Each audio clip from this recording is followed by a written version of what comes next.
നാളെ മുതൽ നിങ്ങൾക്ക് ആ രോഗം ഇല്ല. ഒരൊറ്റപ്പുറത്തിനൊക്കെ പറയും. അള്ളാഹു ശിവയാക്കട്ടേതോ അല്ലെങ്കിൽ കുറച്ച് കഴിഞ്ഞിട്ട് മാറിക്കൊള്ളുന്നൊന്നുമല്ല. നാളെ മുതൽ ആ വിയർപ്പിൻ്റെ രോഗമല്ല. അവിടെ നാളെ മുതൽ തലയിൽ കെട്ടാണ്ട് അത് പറയണ്ടെന്ന് പറഞ്ഞു.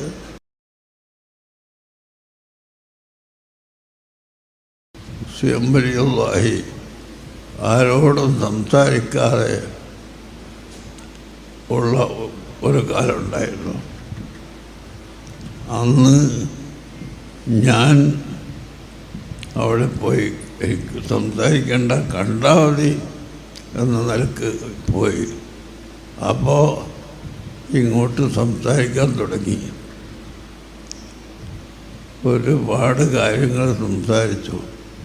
ഞാൻ ചെല്ലുമ്പോൾ ളുഹാ നിസ്കരിക്കുകയാണ്. ളുഹാ 8 റക്അത്തും നിസ്കരിച്ച് തിരിഞ്ഞുകൊണ്ട് ഇരുന്നിട്ട് സംസാരിക്കാനായിട്ട് തുടങ്ങി. ഹഖായിക്കുകളും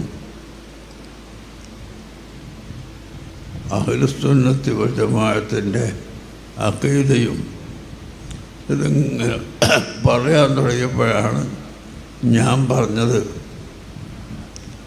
നിങ്ങൾ എപ്പോഴെല്ലാം നിങ്ങളെ ആ വഴിയിലേക്ക് ചേർക്കണം, ഞങ്ങളെ വിട്ടുകളയരുത് എന്ന് പറഞ്ഞപ്പോഴാണ് പറഞ്ഞത്. നമ്മളെല്ലാം ഒരു വഴിയിൽ തന്നെ, പക്ഷേ ഞങ്ങൾ ഖദർ നബി അലൈഹിസ്സലാമിൻ്റെ മാർഗമാണ് നടത്തി വരുന്നത്, നിങ്ങൾ മൂസാ നബി അലൈഹിസ്സലാമിൻ്റെ മാർഗമാണ് നടത്തുന്നത്. അതുകൊണ്ട് നിങ്ങൾ പോയി ഇവിടെ ഇൽമ് പഠിപ്പിക്കണം, മദ്രസ ഉണ്ടാക്കണം, ദർസ് ഉണ്ടാക്കണം, പള്ളി ഉണ്ടാക്കണം, അത് പറയണം. ഇങ്ങനെ ഒരു ശ്വാസത്തിൽ എത്രയാ പറയാൻ കഴിയുക? അതെല്ലാം മൂപ്പരോട് പറഞ്ഞു. അപ്പം അങ്ങനെ അന്ന് മുതൽ പിന്നെ മൂപ്പർ കുറേ കാലം പിന്നെയും മിണ്ടാത്ത കാലം ഉണ്ടായിരുന്നു. അത് കഴിഞ്ഞ് സംസാരിക്കാനൊക്കെ തുടങ്ങിയപ്പോൾ ഈ പരിസര പ്രദേശത്തൊക്കെ വയറ് തുടങ്ങുമ്പോൾ ദുആ ചെയ്യിപ്പിക്കാൻ സിയമ്പലികളായി കൊണ്ടുവരും. നരിക്കുനി അങ്ങാടിയിൽ ആ വയൽ, വലിയ വിശാലമായൊരു വയലുണ്ടായിരുന്നു, ഇപ്പോൾ ഉണ്ടോ എന്ന് എനിക്കറിയില്ല. അവിടെ ഒരു വലിയ വയല് വെച്ച് ഞാനാണ് വയല് പറയുന്നത്. സിയമ്പലിയുള്ളാഹിയെ ദ്വാരം കണ്ടുപിടിച്ചു. അങ്ങനെ ആ വയലിൻ്റെ വക്കത്ത് കാതറാജി എന്നൊരാളുണ്ട്, അയാൾക്കുണ്ടോന്ന് അറിയില്ല, മരിച്ചു. പാലങ്ങാട് എന്നൊരാളുടെ വീട്ടിൻ്റെ പേര്. അവിടെ ഭക്ഷണം കഴിക്കാൻ ഞങ്ങൾ രണ്ടാളും ഒരുമിച്ച് കൂടി. ഭക്ഷണം കഴിച്ചിട്ട് അങ്ങനെ അവിടുന്ന് വയലിൻ്റെ സദസ്സിലേക്ക് കടന്നു വരിക. കടന്നു വന്ന് സ്റ്റേജിൽ കയറി. അപ്പം മൂപ്പർ ഇരിക്കുന്നില്ല, സ്റ്റേജിൽ ഇങ്ങനെ നിൽക്കുക. ഒരാളെ വെച്ചിട്ട് മേശപ്പുറത്ത് ഫ്ലാസ്ക്, ഗ്ലാസ് ഇതൊക്കെ വെച്ചിട്ടുണ്ടായിരുന്നു. അതെടുക്കാൻ പറഞ്ഞു. ഫ്ലാസ്ക് എടുത്ത് തന്നെ എല്ലാം എടുപ്പിച്ചു. അങ്ങനെ മദീന മുനവ്വറയിലെ റൗള ഷരീഫിൻ്റെ ഫോട്ടോ ഉള്ള ഒരു മുസല്ല ആ മേശമ്പൽ വിരിച്ചിട്ട് അതിൻ്റെ മുകളിലായിരുന്നു ഈ ഫ്ലാസ്കും ഗ്ലാസും ഒക്കെ വെച്ചത്.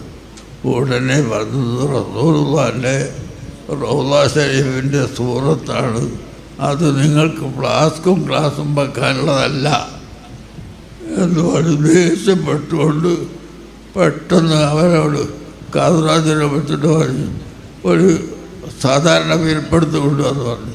അയാൾ ഓടിപ്പോയി വീട്ടിൽ പോയിട്ട് നല്ലൊരു വിരിപ്പെടുത്ത് കൊണ്ടുവന്ന് മേശപ്പുറത്ത് വിരിച്ചതിൻ്റെ ശേഷം ഇനിയൊന്ന ഫ്ലാസ്കോ ഗ്ലാസോ ബഡിയോ എന്ത് വേണമെങ്കിലും വെച്ചോ എന്ന് പറഞ്ഞു. അങ്ങനെ ഞാൻ അത് പറഞ്ഞു. ശൈഖുന അത് കേട്ട് അവിടെ ഇരുന്ന് പോയില്ല.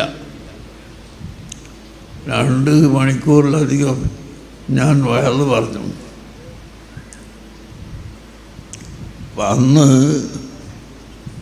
വയറ് പറയുമ്പോൾ എനിക്ക് വല്ലാത്ത വിയർപ്പാണ്. വല്ലാത്ത വിയർപ്പ് എന്ന് പറഞ്ഞാൽ കുപ്പായവും ഒക്കെ നനഞ്ഞ് ഇങ്ങനെ പിഴിഞ്ഞാൽ വിയർപ്പ് ഇങ്ങനെ പിഴിഞ്ഞാൽ വെള്ളം പെയ്യുന്നതുപോലെ വരും. അതുകൊണ്ട് ഞാൻ തലയെക്കെട്ട് കെട്ടി ദ്വാ കഴിഞ്ഞാൽ തലയെക്കെട്ടെടുത്ത് മേശപ്പുറത്ത് വെക്കും. എന്നിട്ടാണ് വയറ് അറിയൽ. ഇങ്ങനെ വയറ് കഴിഞ്ഞതിന് ശേഷം എന്നെ ഒരു മൂലയിലേക്ക് കൂട്ടിക്കൊണ്ടുപോയി ഇതെന്തിനാ തലയെക്കെട്ട് എടുത്തു വെച്ചാണെന്ന് ചോദിച്ചു. അപ്പം ഞാൻ പറഞ്ഞു, നിങ്ങൾ കണ്ടില്ലേ എൻ്റെ കുപ്പായൊക്കെ നനഞ്ഞിട്ട് വിയർപ്പ് ഇങ്ങനെ വലിക്കുന്നുണ്ടല്ലോ. ഈ വിയർപ്പുള്ള ഞാൻ തലയെക്കെട്ട് കെട്ടിക്കൊണ്ട് വയറ് പറഞ്ഞാൽ പിറ്റേ ദിവസം എനിക്ക് കൂച്ചെടുത്തിട്ട് വയറ് പറയാൻ കഴിയൂല. അതുകൊണ്ടാണ് എന്ന് പറഞ്ഞു. അപ്പം എന്നോട് അപ്പം പക്ഷെ വാക്കിൻ്റെ ഗൗരവം, നാളെ മുതൽ നിങ്ങൾക്ക് ആ രോഗം ഇല്ല. ഒരൊറ്റപ്പുറത്തിനൊക്കെ പറയും. അള്ളാഹു ശിവയാക്കട്ടേന്നോ അല്ലെങ്കിൽ കുറച്ച് കഴിഞ്ഞിട്ട് മാറിക്കോളുന്നൊന്നുമല്ല. നാളെ മുതൽ ആ വിയർപ്പിൻ്റെ രോഗമില്ല. അവിടെ നാളെ മുതൽ തലയിൽ കെട്ടാണ്ട് അത് പറയണ്ടെന്ന് പറഞ്ഞു.